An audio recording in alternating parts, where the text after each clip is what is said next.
कहानी शुरू होती है एक ऐसी रात से जो काफी डेंजरस मानी जाती है, लेकिन अपनी यान को घंटा फर्क नहीं पड़ता। वो एक ट्री डॉक्टर है, यानी पेड़ पौधों की डॉक्टर, और इस वक्त भी बेचारी एक पेड़ का इलाज कर रही है। उसकी ट्रिमिंग करती है, उसे न्यूट्रिएंट का इंजेक्शन देती है और पेड़ से बातें भी करती है। चिंता मत कर, तू ठीक हो जाएगा। भाई कोई भी देखेगा तो बोलेगा लड़की पागल है, पेड़ से कौन बात करता है। और तो और वो पेड़ से पूछती है, यार इस पहाड़ के मालिक ने तुम सबको अकेला क्यों छोड़ दिया। लेकिन उसकी यही आदत उसे सबसे अलग बनाती है। खैर, यान अपना काम कर ही रही थी कि उसे रियलाइज होता है कि आज की रात कुछ ज्यादा ही शांत है। मतलब तूफान से पहले की शांति जैसा फील हो रहा था। और भाई फील बिल्कुल सही था। उसी पहाड़ पर थोड़ी दूर एक आदमी अपनी जिंदगी की भीख मांग रहा था। वो एक गड्ढे में गिरने ही वाला था और उसका पीछा कर रहा था एक साइको किलर। विक्टिम बेचारा चिल्ला रहा है, मुझे छोड़ दो, मैं तुम्हें सब बता दूंगा। लेकिन वो साइको हंसकर बोलता है, अबे बचने की नहीं, जल्दी मरने की दुआ मांग, शो तो अभी शुरू हुआ है। और ये बोलकर वो उस आदमी को लात मारकर उस गड्ढे में ढकेल देता है। और ठीक उसी टाइम गलती से अपनी हीरोइन यान उस सीन में एंट्री ले लेती है। दूर से वो ये सब देख लेती है और उसकी सांसें ही अटक जाती हैं। वो समझ जाती है कि भाई ये तो लाइव मर्डर चल रहा है, फौरन पुलिस को कॉल करना पड़ेगा। वो दबे पांव पीछे हटते हुए फोन निकालने लगती है, लेकिन तभी कड़ाक, गलती से उसका पैर एक सूखी टहनी पर पड़ जाता है और आवाज हो जाती है। साइको किलर जो लाश को मिट्टी से ढक रहा था, आवाज सुनकर रुक जाता है। यान के तो पसीने छूट जाते हैं। वो दुआ करती है कि उसे किसी ने न देखा हो। तभी उसकी नजर उस किलर के पास पड़ी एक और बॉडी पर जाती है। अब तो कंफर्म हो गया कि ये बंदा प्रोफेशनल सीरियल किलर है। यान अभी सोच ही रही थी कि क्या करे, भागे या छुपे रहें, कि उस साइको की नजर यान पर पड़ जाती है। गेम ओवर भाई। किलर अपने चेहरे पर एक अजीब सी स्माइल लाकर बोलता है, ओ तो तुम भागने का प्लान नहीं कर रही? बस भाग वर्ड सुनना ही काफी था। यान ने आओ देखा ना ताओ ऐसी रेस लगाई जैसे यूसेन बोल्ट की आत्मा उसके अंदर आ गई हो। वो साइको अभी भी हंस रहा था। उसने यान को थोड़ा आगे जाने दिया। सोचो कितना बड़ा वाला साइको होगा। जा जीले अपनी जिंदगी वाला सीन दे रहा है। भागते भागते यान पुलिस को कॉल लगा लेती है।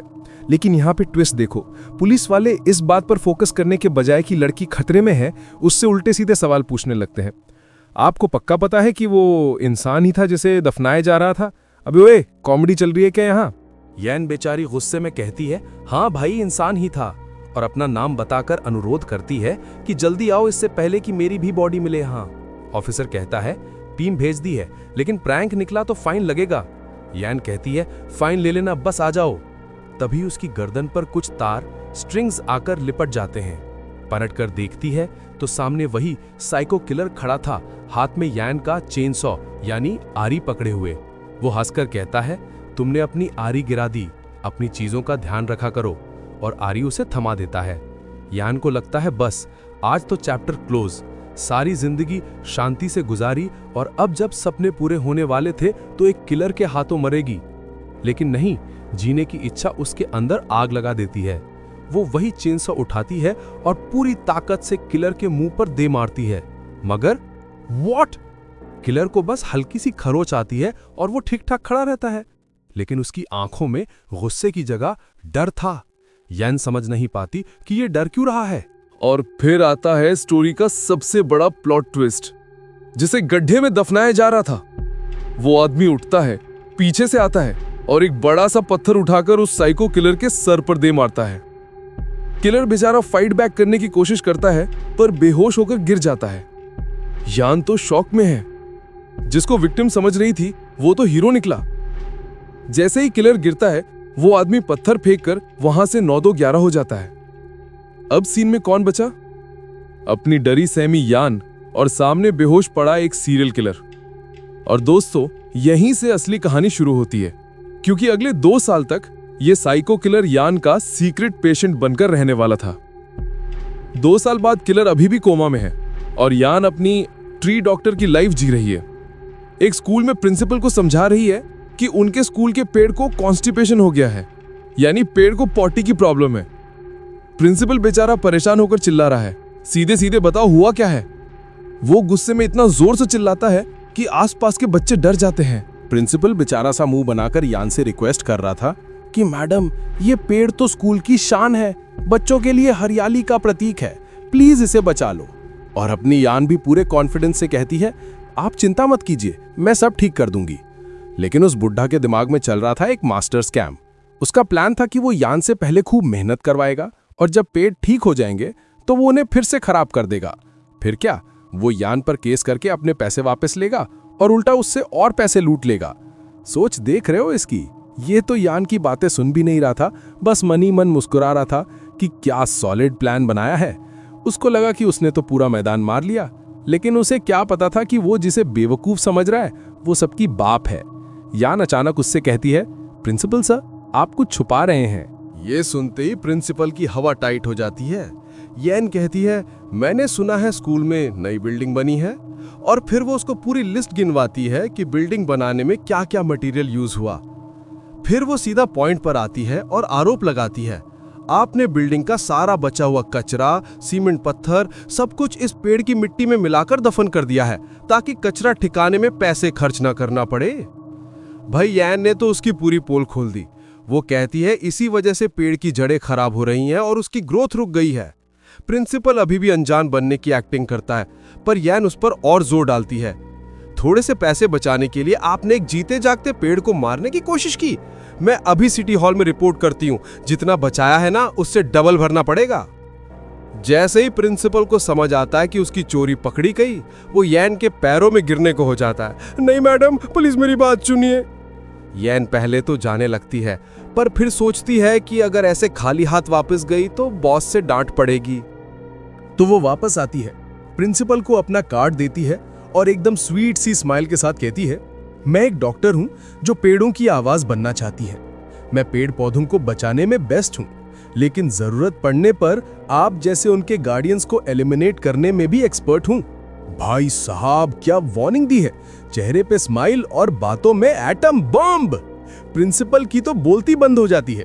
यन उसे ट्रियो हॉस्पिटल आते रहना बोलकर वहां से निकल जाती है। अब यन ऑफिस वापस जा रही थी और सोच रही थी कि लड़की डॉक्टर होने के कारण लोग उसे कितना हल्का समझते हैं, पर उसे इन बुढ़ों से डील करना आता है।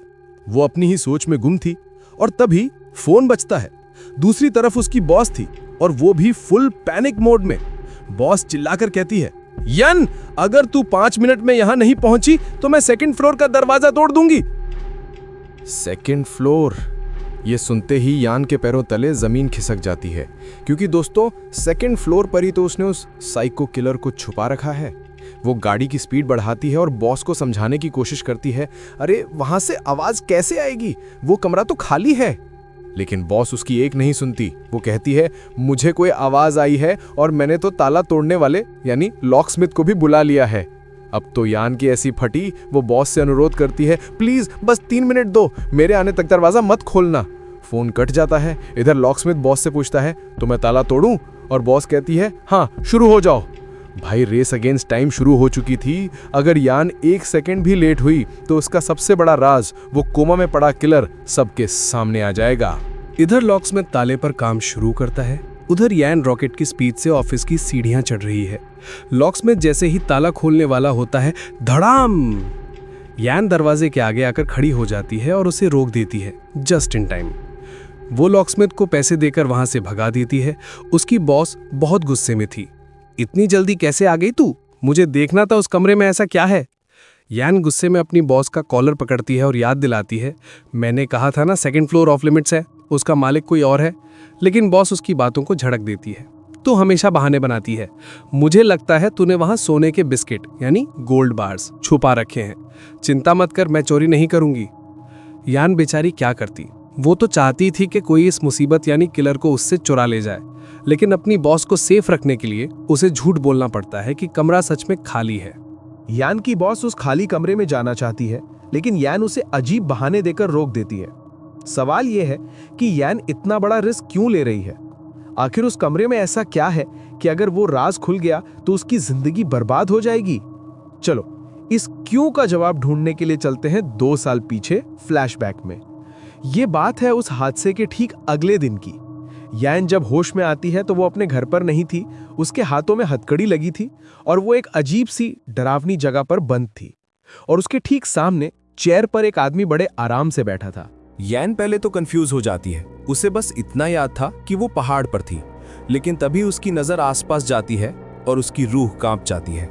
वो एक बुचरखाने, स्लॉटर हाउस में थी, एक ऐसी जगह जहां हर तरफ खून और मांस के टुकड़े पड़े थे।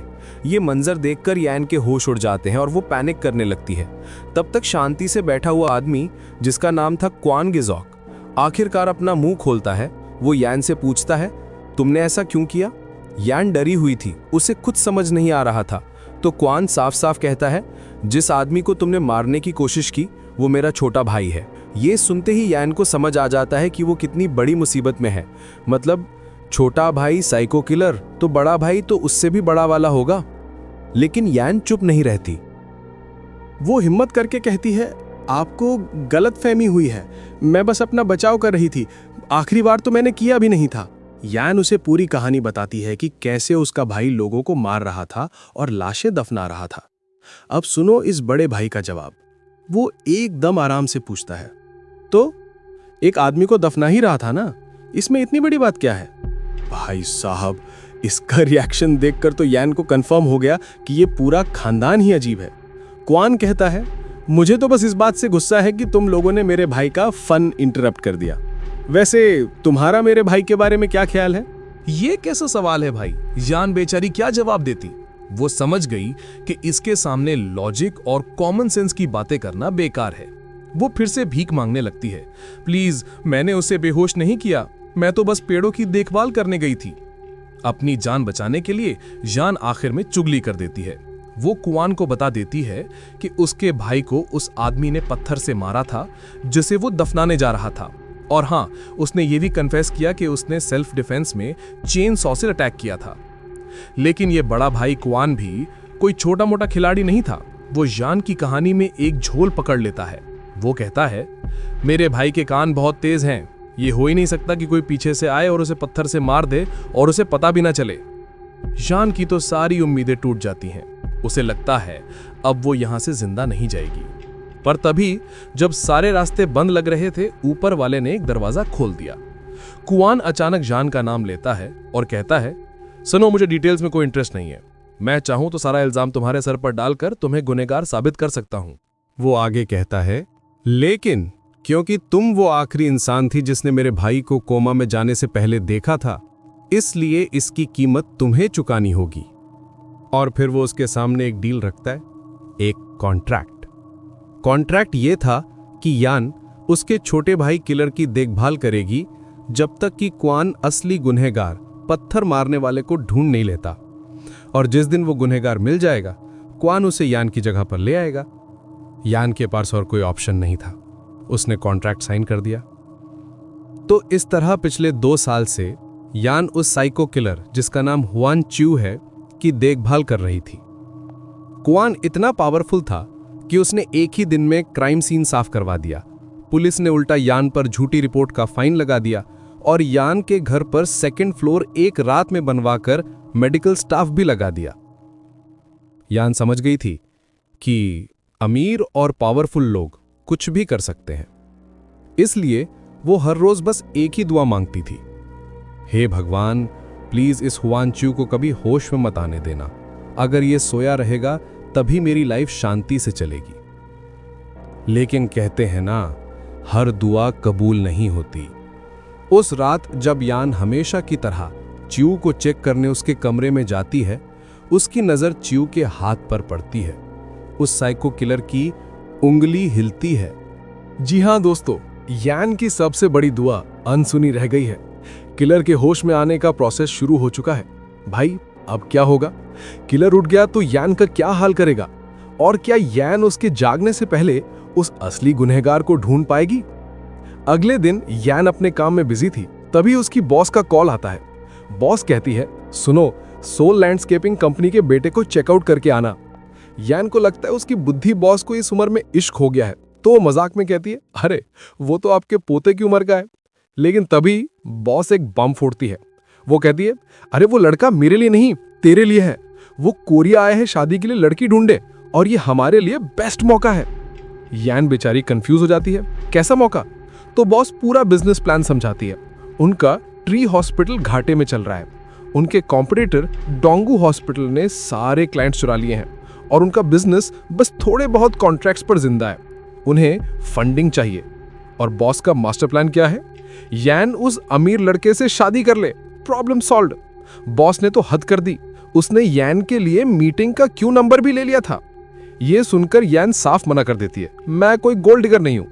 इस पर जो बॉस का रिप्लाई आता है ना, हंसी आ जाएगी। बॉस कहती है, अबे चुप कर, तेरे में गोल्ड डिगर वाले स्किल्स और पर्सनालिटी दोनों ही नहीं है, तो ड्रामेटिक मत बन, बस जा उससे मिल और एक अच्छा इंप्रेशन बना। भाई सॉलिड बेइज्जती। खैर पता चलता है कि उस लड़के के बाप और यान की बॉस पहले साथ में काम करते थे, इसलिए उन्होंने ही ये रिश्ता लाया था। बॉस बेचारी यान को समझाती है कि अच्छा पति किस्मत से नहीं दिमाग से चुना जाता है, लेकिन यान गुस्से में गार्डन चेक करने के बहाने वहां से निकल जाती है। बाहर धूप में खड़े होकर यान सोचती है, ये रिश्ते नाते मेरे लिए जहर हैं, मुझे बस एक शांत सी लाइफ चाहिए। लेकिन फिर उसे याद आता है, शांत लाइफ? अबे मेरे घर के सेकंड फ्लोर पर एक सीरियल किलर बेहोश पड़ा है, काहे की शांत लाइफ? उसे वो दिन याद आते हैं जब वो उस किलर चू को घर लाई थी। शुरू में वो इतना डरती थी कि उसे नींद नहीं आती थी, उसे लगता था कि वो कभी भी उठ सकता है। लेकिन जैसे जैसे दिन बीते और चू बेहोशी पड़ा रहा, उसका डर रिलीफ में बदल गया। खैर दिन तो जैसे तैसे निकल जाता है, लेकिन असली हंगामा तो रात में होने वाला था। रात को सोने से पहले यान का एक डेली रिचुअल था। वो ऊपर सेकंड फ्लोर पर जाती, चू को चेक करती और दुआ मांगती कि वो कभी ना उठे। लेकिन दोस्तों, आज उसकी सारी दुआएं बेकार हो चुकी थी। जैसे ही यान कमरे में जाती है, बेड खाली था, च्यू वहां नहीं था। ये देखते ही यान की होश उड़ जाते हैं। उसके दिमाग में बस एक ही नाम गूंजता है, गीजियो, च्यू का बड़ा भाई। उसे पता था कि अगर च्यू भाग गया तो गीजियो उसे जिंदा नहीं छोड़ेगा।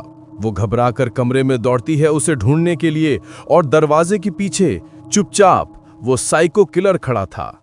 वो होश में आ चुका था। इससे पहले कि यान कुछ समझ पाती या चिल्ला पाती, च्यू उसे पकड़ लेता है। यान को लगता है बस आज मेरी जिंदगी का आखिरी दिन है। वो यान को दीवार से चिपका देता है और बेचारी यान की सारी ताकत उसके सामने जवाब दे जाती है। यान के दिमाग में बस एक ही सवाल घूम रहा था, ये हो क्या रहा है? ये बंदा 2 साल से बिस्तर पर पड़ा था, इसके मसल्स तो कबाड़ हो जाने चाहिए थे, फिर इसमें एक जानवर जैसी ताकत कहां से आई? वो चावू को समझाने की कोशिश करती है, देखो तुम्हारी हालत ठीक नहीं है, मुझे छोड़ो ताकि मैं डॉक्टर को बुला सकूं। लेकिन चावू उसे तुरंत चुप करा देता है और कहता है, चुप रहो और मेरे सवालों का जवाब दो। और फिर वो ऐसा सवाल पूछता है जिसे सुनकर यान के पैरों तले जमीन खिसक जाती है। वो पूछता है, मैंने तुम्हें कैद किया था या तुमने मुझे? ये सुनकर यान चिल्ला पड़ती है, मैंने तुम्हें कैद नहीं किया, आखिर तुम किस तरह की जिंदगी जीते थे? वो उसे बताती है कि वो 2 साल से बेहोश था, लेकिन चावू उसे पलटकर अपनी आंखों में घूरने लगता है। उसकी पीली आंखें अंधेरे में किसी शिकारी की तरह चमक रही थीं। और फिर वो पूछता है, क्या चावू मेरा नाम है? क्या तुम मेरे लिए कोई जरूरी इंसान हो? और बस यही वो पल था जब यान के दिमाग की बत्ती जली। उसे समझ आ गया कि इसकी याददाश्त जा चुकी है। अब यान ने सोचा, बेटा अब आया ऊंट पहाड़ के नीचे। वो तुरंत अपना ड्रामा शुरू कर देती है। ऐसा दिखाती है जैसे उसे बहुत दुख हुआ है कि चावू उसे पहचान नहीं पा रहा। वो कहती है, हमारा रिश्ता बहुत गहरा और उलझा हुआ है जिसे यूं ही तोड़ा नहीं जा सकता। अरे भाई, गहरा रिश्ता मतलब उसने चावू को मर्डर करते हुए पकड़ा था। गजब की एक्टर है ये लड़की। लेकिन चावू इतना भी सीधा नहीं था। वो देखता है कि यान डर से कांप रही है और उससे पूछता है, क्या किसी ने तुम्हारी उंगली काटकर बेच दी थी? ये बातें उसके दिमाग में बची हुई कुछ टूटी फूटी यादें थी। यान और घबरा जाती है, लेकिन अपनी कहानी पर टिकी रहती है। वो उसे यकीन दिलाती है, नहीं नहीं, हम बहुत करीब हैं और तुम बहुत दयालु हो, इतने दयालु कि तुमने मुझे एक नेकलेस दिया था। दोस्तों, ये वही नेकलेस था जिसे चावू 2 साल पहले उसका गला घूटने की कोशिश कर रहा था। इस लड़की के दिमाग को तो मानना पड़ेगा। चावू को लगता है कि वो सच में एक बहुत बुरा इंसान होगा, लेकिन यान कहती है कि उसने उसे कभी कोई नुकसान नहीं पहुंचाया। इस पर चावू ठंडे दिमाग से पूछता है, क्यों? मैं तुम्हें नुकसान क्यों नहीं पहुंचाऊंगा?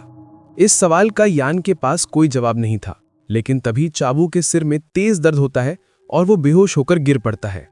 लेकिन दोस्तों, उसकी बेहोश होने से ठीक पहले यान ने कहानी का सबसे बड़ा बम फोड़ा था। जब चावू ने पूछा था कि वो उसे नुकसान क्यों नहीं पहुंचाएगा, तो यान ने कहा था, क्योंकि कानून के हिसाब से तुम ऐसा नहीं कर सकते, मैं तुम्हारी पत्नी हूं। और शायद यही सदमा बेचारा बर्दाश्त नहीं कर पाया। अब इस घटना को 1 महीना बीत चुका है। यान अपने काम पर वापस आ गई है और एक क्लाइंट से उसके पेड़ के बारे में बात कर रही है जिस पर पिछली रात बिजली गिरी थी। क्लाइंट को डर था कि ये उसके फौजी बेटे के लिए कोई बुरा संकेत है। यान पेड़ को चेक करती है और कहती है कि वो इसे ठीक कर देगी, लेकिन उसकी बॉस को डर था कि अगर ये काम बिगड़ गया तो सारा इल्जाम यान के सिर पर आ जाएगा। तो दोस्तों, यांग को इन सब बातों से कोई फर्क नहीं पड़ता। उसके लिए बस ये मायने रखता है कि ये पेड़ उस बूढ़ी औरत के लिए बहुत जरूरी है, क्योंकि इसे उसके बेटे के जन्मदिन पर लगाया गया था।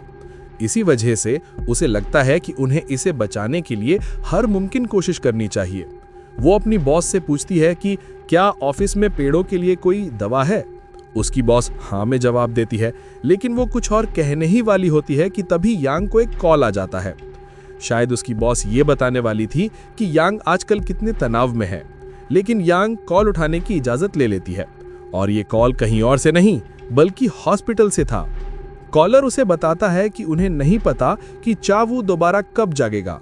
ये सुनकर यांग शिकायत करती है कि कैसे उस रात उसने उसे दबोच लिया था। डॉक्टर बताता है कि भले ही चावू 2 साल की लंबी नींद के बाद उस दिन जागा था, लेकिन वो ये नहीं बता सकते कि वो अगली बार कब जागेगा। डॉक्टर यान को बताता है कि चावू की रिकवरी बहुत तेज हुई है, लेकिन उसमें हाइपरसोम्निया नाम की एक दुर्लभ बीमारी के लक्षण दिख रहे हैं।